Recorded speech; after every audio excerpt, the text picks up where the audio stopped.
At 37, Stephen Curry is still rewriting a story that somehow keeps getting crazier. Curry, an open three! Look at him dance! Do your dance! Steph Curry is the greatest shooter God has ever created. Go to work. Dribbles into Curry. Deep sideline three on the way. Got it!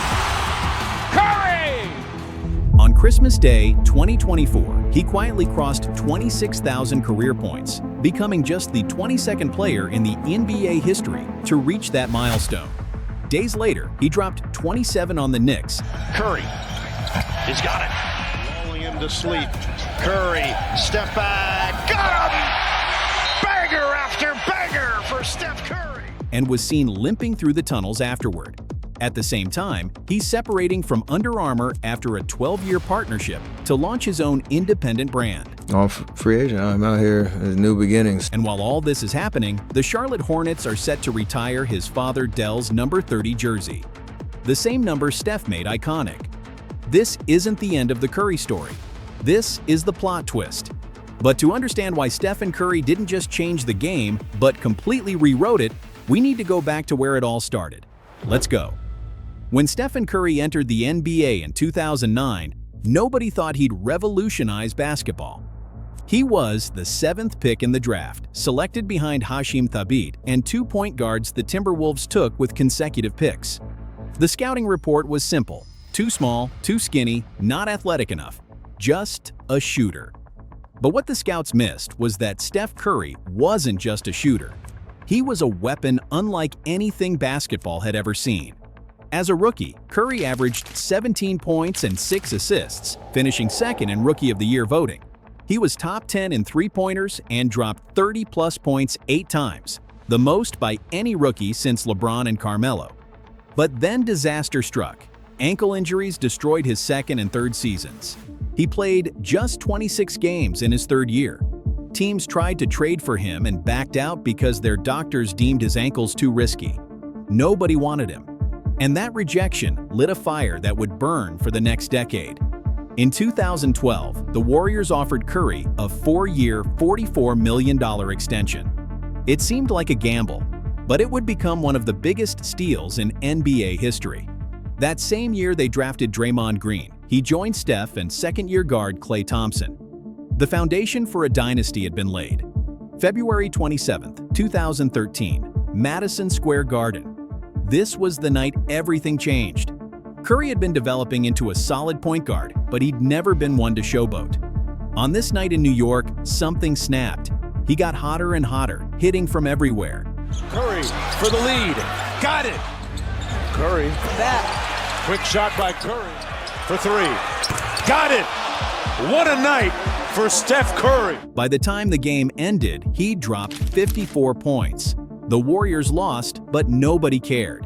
What people remembered was the shimmy, the celebrations, the confidence. That night lit a fire in Steph that never went out.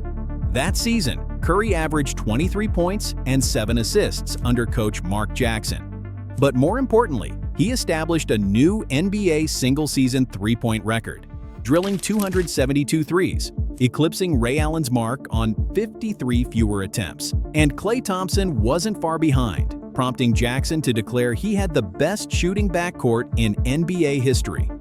The Splash Brothers were born. 2 months after the Knicks game, the Warriors faced Kobe Bryant and the Lakers in a crucial playoff seeding matchup. Curry exploded for 22 points in the first quarter alone and went on to score 47 for the night. With 1.5 seconds left, he had a chance to win it with a near full-court heave. He missed, but the Lakers weren't celebrating. They were just relieved this kid didn't destroy them from 90 feet away. In the 2013 playoffs, the Warriors shocked everyone by knocking off Denver in the first round. And that's when we saw the birth of the baby-faced assassin. For the first time in his career, Curry turned around with the ball still in the air and said goodnight to Denver's bench. It was disrespectful, it was arrogant, it was electric. The Spurs eventually eliminated them. But it's San Antonio who wins this series in 6 games, and they're on to the Western Conference Finals. But something had shifted. Curry had proven he could dominate in the playoffs.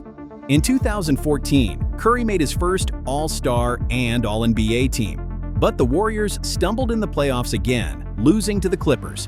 The Los Angeles Clippers have won Game 7, and they advance to the second round with tears of joy. Golden State knew something had to change, so they fired Jackson and hired Steve Kerr, who would revolutionize everything. Kerr's system was revolutionary. He unleashed Curry in ways Jackson never had, putting him in constant motion, letting him attack from anywhere. In 2015, the Warriors took the league by storm. They led the NBA in pace, points, field goal percentage, and three-point percentage. They were also first in defensive rating. Curry broke his own three-point record, and the Warriors finished with 67 wins. After averaging 24 points and 7.7 assists, Curry was voted MVP. He sat out 17 fourth quarters because Golden State's leads were so massive. Despite their success, most people viewed them as a fun little team that would get overpowered in the playoffs. Charles Barkley said jump shooting teams don't win championships. But Barkley was wrong. The Warriors swept the Pelicans in the first round, with Curry hitting crazy shots, including a deep three from the right side that had fans on their feet. Then they beat the Grizzlies in a tough 6-game series before dusting off Harden's Rockets to reach their first NBA Finals since 1975. In the finals against the Cavs, they fell behind 2-1 thanks to LeBron and Matthew Dellavedova, who earned the nickname Curry Stopper. That rubbed Steph the wrong way. But when Iguodala entered the starting lineup, everything changed. The Warriors won the next 3 games. In Game 5, motivated to prove the Curry Stopper believers wrong, Steph dropped 37 points to quiet his doubters. Golden State claimed the title. Iguodala was named Finals MVP, but Curry averaged 26 points and 6 assists, breaking the record for most threes in one playoff run. The Finals MVP snub stung. The media said, Steph disappeared when it mattered, and Curry heard every word. So what did he do? He went nuclear. In 2016, the Warriors won an NBA record 73 games. Steph hit an unprecedented 402 threes when no other player reached 300. He was the scoring champion with 30 points per game, shooting 50, 45, 91. He became the 7th player in the 50-40-90 club. Steph became the first unanimous MVP in NBA history. He was so dominant that in 26 games, the Warriors were so far ahead after 3 quarters that he didn't even play the 4th. There were iconic moments that season that became part of NBA folklore. Against the Pacers, he hit 2 back-to-back half-court shots. Against the Heat, after rookie Josh Richardson said something, Curry went off. Against the Wizards, he showboated his way to 51. Against the Pelicans, he flashed his evil smile early and dropped 53. But against Oklahoma City in February, we saw the most iconic moment. After Iguodala hit clutch free throws to send the game to overtime, Curry did something that will be remembered forever. With under a minute left in OT, he pulled up from 38 feet and drained a game winner. The shimmy, the celebration, the crowd going absolutely insane. It was basketball poetry. He finished with 46 points. In the playoffs, the Warriors fell behind 3-1 against the Thunder in the conference finals. Everyone thought it was over. But thanks to Klay's miracle 41-point Game 6 and Steph's incredible Game 7, they made a historic comeback. They were heading back to the finals with a 3-1 lead over the Cavs. 1 win away from finishing the greatest season ever with a championship. And then it all fell apart. Draymond got suspended. Kyrie and LeBron went into God mode. The Cavs became the first team ever to come back from 3-1 in the finals. Curry couldn't explode to the rim due to a knee injury. The dynasty was dead, or so everyone thought. But the laughter didn't last long. When Kevin Durant joined the Warriors, everyone knew this was the best team in the NBA.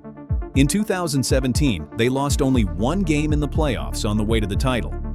Kevin Durant won Finals MVP, but Steph averaged 28, 6, and 6 with 66% true shooting. The next season, they swept LeBron in the finals. KD won Finals MVP again. The trophy still eluded Steph. The 2019 season brought drama, but in the finals against the Raptors, disaster struck. KD tore his Achilles. And Kevin Durant down, grabbing. Klay tore his ACL. Curry averaged 30 points with all of Toronto guarding him. But without his teammates, Toronto won. The dynasty appeared over. In 2020, the Warriors became the worst team in the NBA. KD left. Klay was injured, and Steph got hurt too, playing just 5 games. The dynasty was dead, but that time off gave Curry rest. Time to train. Steph bulked up, improving his defense. The 2021 season showed the dynasty had a heartbeat. At 33, Curry won his second scoring title with 32 points per game. He dropped a career-high 62 points, but without Klay, the Warriors missed the playoffs, eliminated by Memphis in the play-in. The media said the dynasty was truly dead, but Steph heard it all. Don't want to see us next year. And then came December 2021, the moment the entire basketball world had been waiting for. At Madison Square Garden, the same place where Steph's transformation began back in 2013, with Ray Allen and Reggie Miller watching from the stands. With his father Dell in attendance, Stephen Curry stood 2 threes away from breaking the all-time NBA three-point record. The anticipation was electric. He tied it quickly, less than a minute into the game. And then it happened. A pull-up from the right wing, the form, the follow-through. Nothing but net. Here's Curry for the record. It's good! And there it is! Stephen Curry! The all-time three-point king in the NBA! History: 2,974 career three-pointers and counting. Steph Curry was now officially the greatest shooter in the history of basketball. The crowd erupted. His teammates mobbed him. Ray Allen stood and applauded. This was a torch being passed. A legend acknowledging another legend. "I watched Ray when he passed Reggie in Boston," Curry said after the game, fighting back emotion. "And to have this moment at the Garden, this number has been on my mind for a long time. I'm the greatest shooter in the history of the league. That's pretty special to say. I'm finally ready to say it, baby." But Curry wasn't done making history. Despite the Warriors struggling down the stretch of the 2022 season due to injuries, they still managed to finish with a 53-29 record. Curry averaged 25.5 points, 6.3 assists, and 5 rebounds, earning his 8th All-NBA selection. He led the NBA in three-pointers made for the 7th time in his career. And now, with their big three of Curry, Klay, and Draymond all healthy for the first time since 2019, the Warriors turned their attention to the postseason. The mission was clear: bring gold home to the Bay. In the first round, they faced the Nuggets and Nikola Jokic. Curry dropped 34 points in 22 minutes off the bench in Game 2. Golden State won the series 4-1, and that's when Curry unveiled a new celebration. After hitting a dagger 3 to close out Game 5, he put his hands to his face and pretended to go to sleep. Night-night. The second round brought Memphis, the same team that had eliminated them from the play-in the year before. The young Grizzlies, led by rising star Ja Morant, had been on a tear, earning the 2 seed. This was personal. In Game 1, Golden State pulled off a narrow 117-116 win in Memphis. Then, in Game 2, Ja exploded for 47 points and hit Draymond Green with the too small celebration after an and-one layup. Memphis tied the series. The bear had been poked. So how would Curry respond? By channeling his frustration into pure dominance. After getting a no call on a tough layup in Game 3, you could see how angry he was. But he didn't complain. He just went out and destroyed Memphis. Game 3 was a 30-point blowout with Curry dropping 30. When Morant suffered an injury in the fourth quarter, it sealed the fate of the series. The Warriors closed it out in 6 games, with Steph hitting 34 and 29-point performances in the final 2 victories. Night-night Memphis. The revenge was complete. The conference finals brought Dallas and Luka Doncic. The Mavericks had shocked everyone by beating the defending Western Conference champion Suns in 7 games. But they were no match for this Warriors team. Golden State dominated from the opening tip in Game 1, winning back-to-back games at Chase Center.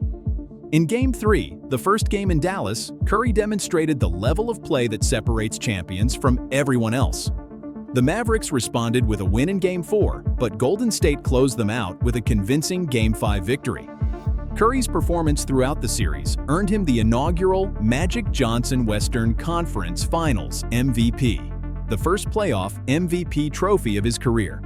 For us to be out of the mix for the last 2 years and to be where we belong, back in the finals, this is special, Curry said, holding the trophy. We're going back to the ship. The 2022 NBA Finals matched the Warriors against Boston, who had the best defense in the league. But they had no answer for Steph. Game 1 saw Curry score 21 points in the first quarter, the most since Michael Jordan in 1993. But Boston staged a fourth-quarter comeback to steal it. After winning Game 2, the series shifted to Boston. The Celtics won Game 3 despite Curry's 31 points. Game 4 was must-win. Boston was rocking, but Curry elevated to legendary status. He took over in the second half. Every time Boston got close, Curry had an answer: 43 points and 10 rebounds. The first player in finals history with a 40-point, 10-rebound, 7 threes made stat line. The message was clear. Stephen Curry was one of the best performers the game's biggest stage has ever seen. The Warriors jumped out to a 24-8 lead in Game 5. Boston clawed back, but Andrew Wiggins had 26 points and elite defense. Golden State won 104-94. They were one win away. On June 16, 2022, the Warriors stepped on the floor in Boston to close it out. The Celtics came out firing, up 12-2 early, but the Warriors responded with a historic 21-0 run. Curry shut the door with 34 points, 22 in the second half. And to cap it off, he put Boston to bed with his iconic night-night. The Warriors had won their 4th title in 8 years. After averaging 31.2 points, 6 rebounds, and 5 assists in the finals, Curry had finally done it. His first finals MVP trophy. He joined Michael Jordan, LeBron, and Jerry West as one of the only players to average such a stat line in multiple finals. It was overwhelming. It was surreal. I knew if we were going to win that, I would have to elevate to another level. This one hits different, for sure. What are they going to say now? 4 of them, baby. But Stephen Curry's impact on basketball goes far beyond the 4 championships, the 2 MVPs, or the Finals MVP that he finally earned. It's about how he fundamentally changed the way basketball is played. Before Curry, the three-point shot was a weapon. With Curry, it became the weapon. He didn't just shoot threes. He shot them from distances that defied logic. From the logo, from 40 feet, off the dribble, off balance, with a hand in his face, and he made them at a rate that seemed impossible. He forced defenses to guard him 35 feet from the basket. He created space for his teammates that had never existed before. He made the three-point line feel like it was 15 feet from the basket. Teams started copying the Warriors' style. The mid-range shot, once a staple of NBA offense, started to disappear. Coaches began running more pick and rolls 30 feet from the basket. Big men who couldn't shoot threes became obsolete. Centers were suddenly expected to space the floor. The pace of the game increased dramatically. The entire league shifted. And it was all because of one undersized point guard from Davidson who refused to let his size define his limitations. Critics say Curry ruined basketball, that he made the game too reliant on threes, that kids now just jack up shots from half court instead of learning fundamentals, that the beautiful mid-range game died because of him. But those critics miss the point entirely. Curry didn't ruin basketball. He evolved it. He pushed the boundaries of what was possible. He showed that skill could overcome size, that shooting could be as valuable as dunking, that a 6'3" point guard could be the most impactful player on the court. He proved that the three-point line wasn't just there for decoration. It was a weapon that, when mastered, could change everything. And the numbers back it up. Curry has made over 3,700 three-pointers in his career and counting. That's over 700 more than Ray Allen. He's led the league in three-pointers made 7 times. He's shot over 42% from 3 for his career while taking the most difficult shots in basketball. But it's not just about the numbers. It's about the moments. The shimmy against the Pelicans in the 2015 playoffs. the behind-the-back shot against the Clippers that made Steve Kerr realize who he was coaching, the game winner from 38 feet against the Thunder, the 43-point Game 4 performance in Boston, the night-night celebration that became a global phenomenon. These weren't just basketball plays, they were cultural moments that transcended the sport. Athletes from every sport around the world started copying the night-night celebration. Soccer players in Europe, baseball players in America, kids in playgrounds everywhere. When Curry broke it out after burying France's hopes at the Olympics, it became immortalized as one of the most iconic celebrations of all time. But perhaps the most important part of Curry's legacy is what he represents. He's proof that you don't need to be the biggest, strongest, or most athletic to dominate at the highest level. He's proof that hard work, dedication, and an unshakable belief in yourself can overcome any obstacle. He was passed over in high school, doubted in college, fell to 7th in the draft, struggled with injuries, was told he'd never win without Kevin Durant, was told he'd never win a Finals MVP, and he proved everyone wrong. Now, at 37 years old, Curry is still going. He's launching his own independent brand. He's watching his father's number get retired. He's still putting up 27 points and limping through tunnels because his body is breaking down from nearly 2 decades of basketball. But he keeps going because that's who Stephen Curry is. A warrior, a champion, a revolutionary. So when people ask if Curry changed the game, the answer is simple. He didn't just change it. He rewrote it entirely. He took the rules of basketball that had existed for decades and threw them out the window. He showed the world that a small, skinny kid who nobody believed in could become the most impactful player of his generation, and the legacy doesn't end with him. Every young player who pulls up from 30 feet, every kid who practices their handles in the driveway, every undersized guard who refuses to let their height define them, they're all following in Curry's footsteps. He didn't just build a dynasty in Golden State, he built a blueprint for how basketball should be played in the modern era. 4 championships, 2 MVPs, 1 Finals MVP, the all-time three-point king, the greatest shooter to ever touch a basketball. But more than that, Stephen Curry is proof that greatness isn't about where you start. It's about refusing to accept limitations that others try to place on you. And that might be the most important lesson of all. So yeah, Stephen Curry didn't just change the game, he completely rewrote it, and basketball will never be the same. If you enjoyed the video, don't forget to subscribe to Primetime Sports. More content like this is on the way.